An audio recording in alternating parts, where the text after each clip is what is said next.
This is the dribble squat and the dribble lunge. So first I'm illustrating the dribble squat. What I'm doing is I'm squatting down, pretending like I'm sitting down, almost like I'm sitting down in the chair. I've got my feet a little more than shoulder width apart, and I have my toes pointed outward. So I want to be as comfortable as I can in this position while working on conditioning my legs. Now, you're definitely going to feel this. You want to stay in this position as long as you can. You don't want to be bouncing around unless you lose the basketball. Then you have to go back and recover the basketball, of course, then get back in this fixed position. Handle the basketball however it is that you feel comfortable. You see me performing square V's in front of me, behind my back, and between my legs. But dribble however you feel comfortable. This is a good way to get your legs, your abs, and your lower back in condition while working on handling the basketball at the same time.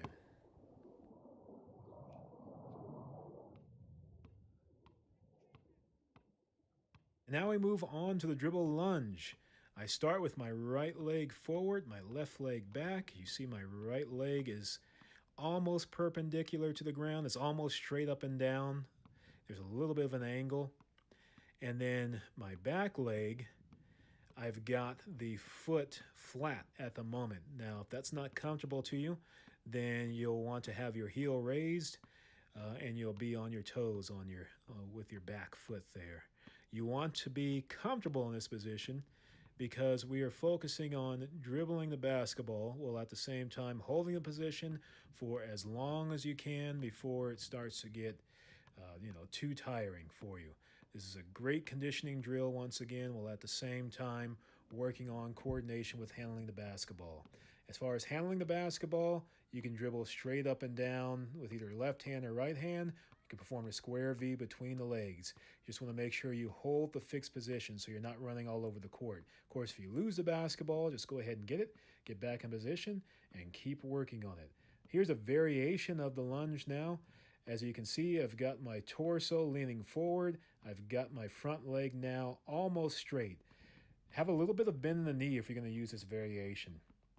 Your front leg, make sure you have a little bit of bend, a little bit of give. You don't want to lock that knee out. You don't want your leg straight. It's just a little bit safer that way to have a little bit of a bend in the knee. Now I switch to a third variation, which almost looks like the first variation of this lunge.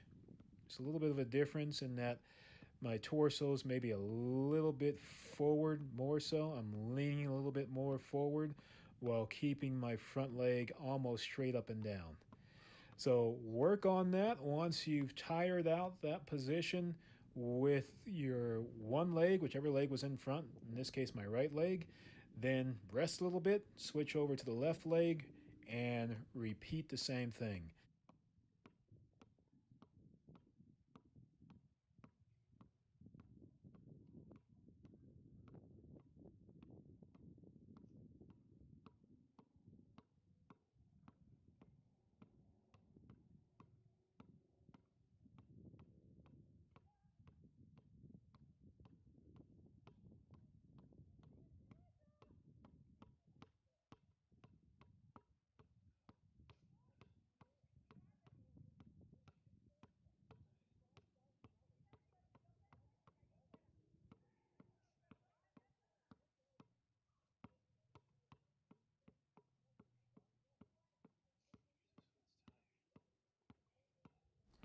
Here's a bonus variation. I'm going to transition from the lunge into a position that is in between a side split and standing up straight.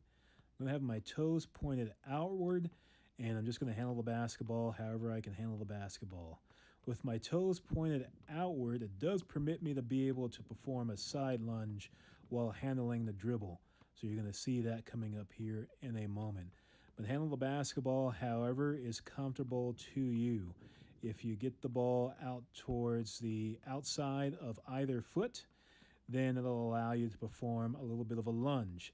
So again, you're getting that great conditioning with the legs, getting a little bit more movement here in this drill to allow you to perform the side lunge, going back and forth while working on your coordination with the basketball. So again, another great drill that you want to work on, conditioning plus coordination, and just a nice bonus for you to work out. So this is the dribble squat, dribble lunge.